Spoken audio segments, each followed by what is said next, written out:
What's up, guys? It's Lord Botha here with another video, and this video is review of episode 6 and 7 of The Acolyte. Now, I wasn't actually going to cover the rest of The Acolyte after my episode 5 review. Mostly because I, like you, probably thought there's no more lulls to be squeezed from this orange. There's no more rage to be harvested from the fields of hate that this show has sown. But yet again, Disney and Leslie Headland and all the rest of them over there, they proved me wrong with episode 7. So you know it, we're here, we're back, and we're going to review both episode 6, where I gave up, and episode 7. Now, I'm not going to talk very long on episode 6. Episode 6 can be break down pretty much as follows in its major events and themes. We get yet another episode where we get a scene transition where Osha wakes up. We're even treated to another scene transition in this episode 6 where May wakes up. So they're switching it up on us a little bit there. But as far as Osha's story goes in this episode, Chimere Smilo Ren, he's whisked Osha off to his cave on some unknown planet. She, of course, doesn't trust him, but she's not leaving the planet for whatever reason. I guess it's meant to convey she's compelled to stay with him by some feeling inside her. And Chimere gets his scene where he walks out of the ocean pool after Osha catches him off guard, stalking him from behind and everything like that. Then as he gets out, of course, Osha sees his dick. And apparently Jason from The Good Place's spicy egg roll was enough to convince her not just to stay with him and follow a dark side path, but also apparently made her like semi-straight again, I guess. You get very strong Raylo vibes when you watch these two interact, or what's supposed to be those vibes. But of course he's playing head games with her. He's playing the whole I'm not evil, I just want freedom card. And she's kind of buying into what he's selling. And then he tells her that she needs to put the mask on. So she puts the mask on, the Cortosis mask.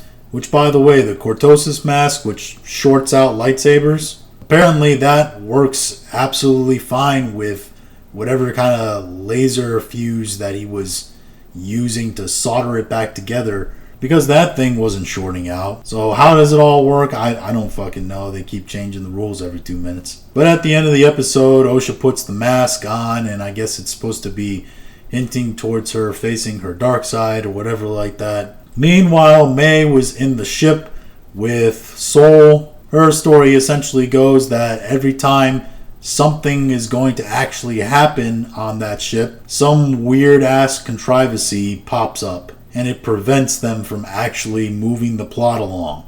They literally pull the we lose power trick, where something's about to happen and then the whole ship just loses power and they gotta fix it. Then when something else is about to happen, the whole power comes back on. So yeah, this episode has the most contrivances, I think, of all the episodes, episode 6. And we also got a side story of Vernestra and her really, really obviously lispy gay Padawan being alerted to Soul's position and going to rescue him. But of course he left, he's not there. And when Vernestra and her Padawan and 2 throwaway red shirt Jedis arrive on Kofar, they're trying to track them down, but they can't find them. And then they come across all the bodies, which are suspiciously not decomposed. That's another thing that gets completely fucked in this episode. The amount of time it takes to travel from places.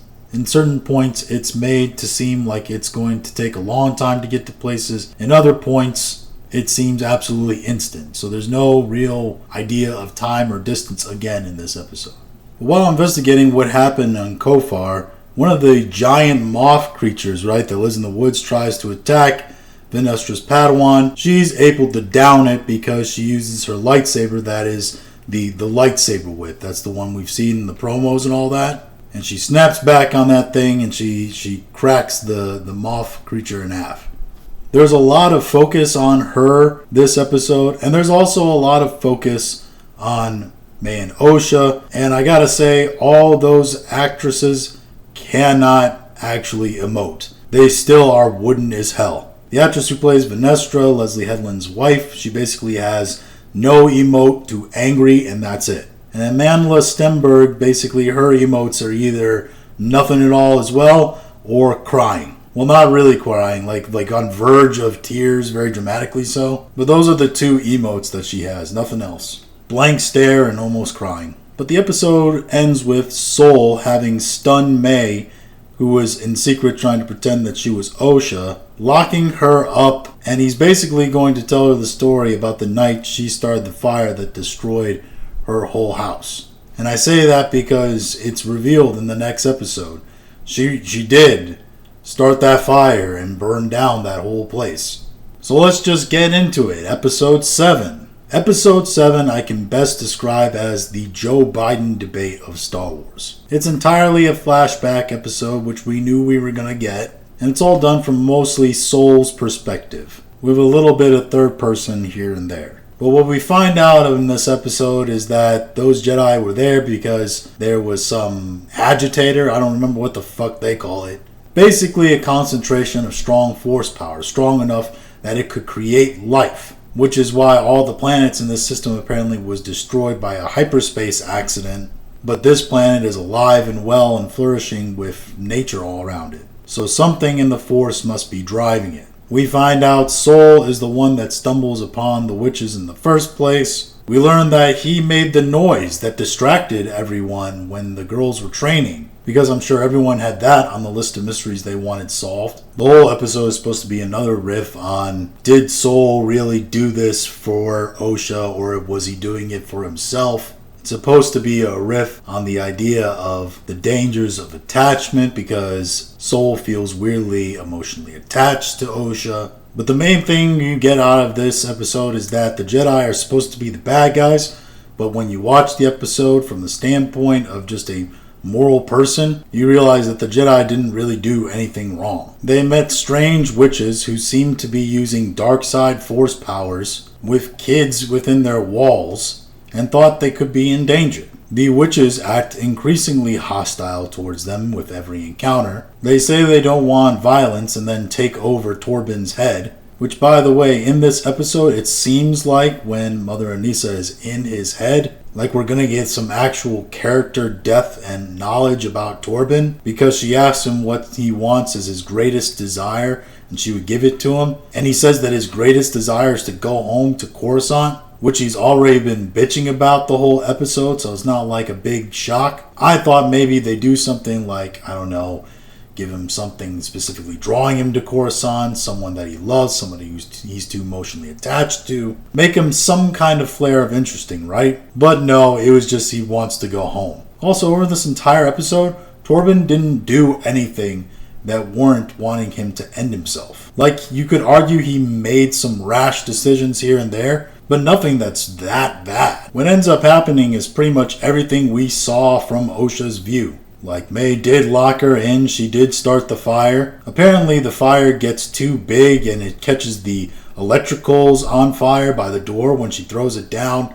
She gets scared. Again, I don't know how a kerosene fire would start an electrical fire that big that it explodes the whole facility in minutes. But May goes running after her mother. There's a fight that breaks out between Soul and Torbin and the witches there. Then they're distracted and aren't able to fight them off because a group of the witches take over Kalnaka's head. That's the Wookiee Jedi, for those of you who give even less fucks than me. And the Wookiee Jedi Kalnaka fucks them up. He gives Torbin the scars on his face. It takes Carrie-Anne Moss's Jedi Master to swoop in and get on Kalnaka's head. And then with inside his head through the Force, I guess she snaps the necks of all the witches trying to control him. So I guess that whole power of many thing didn't really work out for them. By the way, this is all the result of the fact that Soul, because he thinks Mother Anissa, whatever the hell her name was, he thinks she's attacking who he thinks is Osha, but is actually May. Not that it really makes any fucking difference, because he should want to protect the child because it's a child. But he thinks her mother is attacking her because she turns into a cloud of dark force smoke. So Soul does what he thinks is proper to save the child. He stabs through the force smoke. Now, I would think that's dumb because you're trying to go through smoke with a solid item. But apparently it's even more dumb than that. He stabs through the force smoke, and apparently he stabs Mother Anissa. I don't fucking ever remember her name. And then, you know what happens to her? She reforms on his lightsaber blade. and they established you can move around as that kind of smoke monster. But she decided to close around the blade. It doesn't make any sense. So Soul killed her, and that's what he really feels guilty about, because she tells him, I was going to let Osha go with you. So now he feels guilty about that. The Zabrak mother turns into a force smoke monster, and she runs away, so clearly she's going to be back in this. She's clearly going to be the master that's actually in charge of Chimere, because you know Chimere isn't the top guy. And then they turn back and they also see the witches who were shooting bows and arrows, because this is Star Wars, but we have bows and arrows. They have also disappeared into wherever the hell they went to. So not only is Zabrak mother still out there, she also probably has a handful of evil witches with her. We do get a count on how many of them are supposed to be in there, which is 50, which is a nice round number for them to be. I'm glad we came up with that. The next big reveal is that when the explosion happens and Osha and May are separated and they just looking at each other, yelling Osha and May back and forth, they're not actually moving or doing anything for an extended period of time, and that's significant. It turns out Soul had gotten there earlier than we had seen, and he was holding up the falling bridge, supporting both girls. But I guess he isn't strong enough in the Force to support two, halves of a bridge, that he has to choose which side is going to fall down, and he chooses to let May fall. Now, he does this because we're meant to believe that he's making the selfish decision, because he's made it clear he wants Osha to be his Padawan. He thinks he has some kind of connection to her, and he also feels guilty because he killed her mom. So he wants to make her death mean something, and she has a high M count, so that means that she's going to be a powerful Jedi to have within their ranks. But of course he feels the shame in this because we're led to believe that it was an emotional decision, and emotional decisions are rooted in the dark side, especially selfish ones. And of course the Jedi lie about what actually happened there. Their lies are lies of omission. Now I know what you're thinking, are lies of omission really lies? But trust me, I've had enough girlfriends in my life tell me that they are. They definitely are. They're basically going to tell the Jedi Council that May started a fire and everyone died. They're not too big on all the rest of the details. And that's pretty much the plot summary of this episode. There are also stupid details, like just the detail of using the fact that Torben has a desire to go home because he's been separated for 7 weeks from his home on Coruscant. I don't feel like that's a big enough driving factor to get him to make a rash decision and try to speed her away to the witch's compound, right? Also, he does that because they find out in this episode that Osha and May are special because apparently they're one consciousness split into 2 bodies, confirming the fact that they were somehow not naturally made. We also get a funny little scene when they're trying to take samples of everything on the planet for scientific purposes. We get Torben basically pulling moss off and putting it into what looks like a blender. And we get Cal Naka walking around with a metal detector, like he's a fucking Wookiee on the beach. But what this episode did most is that it established that the Jedi are supposed to be the bad guys. They're supposed to be the ones who chose to save a girl who could be in their ranks rather than choose one who didn't want to. They chose to interfere with a coven of witches who were just living on their own. They killed May and Osha's mother. They lied about it to the Jedi Council. And that's all the reasons why we should hate them. In my opinion, all the characters in the show, the way they acted, are enough to be not Jedi anymore. What they're literally doing is not what represents what a Jedi is supposed to do. And the leap they want you to make at a macro level is, well, if these Jedi did this, just imagine how many other Jedi are skirting around the rules. It's corrupt and they have too much power, yada yada yada. That's really the link they want you to make when they go through this process of trying to tear down our heroes. The process of trying to take the institutions we've known that have always been good and make them into something that is evil. Well, the Sith are the good guys, and these dark witches are the misunderstood ones. They've also eliminated a lot of characterization of the show. Not just in performance, because every performer in these episodes is terrible. And I don't just mean the usual suspects. I mean the guy who plays Soul. I mean Carrie-Anne Moss. I mean everybody. Wooden and soulless. Another bastardization of characterization is that May and Osha have essentially turned into MacGuffins. They've turned into set props. They don't actually have any characterization. They're things people chase after. Everything in terms of the set still looks cheap. We end the episode with a Star Wars pop song. Or I guess it was a Star Wars pop song. It didn't sound like it had anything to do with Star Wars. It just sounded like sad pop music. None of this looks or feels like Star Wars. None of this has any meaning or call to Star Wars. This last episode puts the nail in the coffin that this is not Star Wars anymore. This is just somebody's interpretation of Star Wars for their own agendas and to exude their own belief systems. It's nihilist and fatalist in its core, and it inspires no hope. Physically, as a show, I don't know how they're going to end it. And I don't know where it ends because they've also set up several mysteries that aren't going to be answered in 1 hour episode or 30-minute episode, however the hell long the last one's going to be.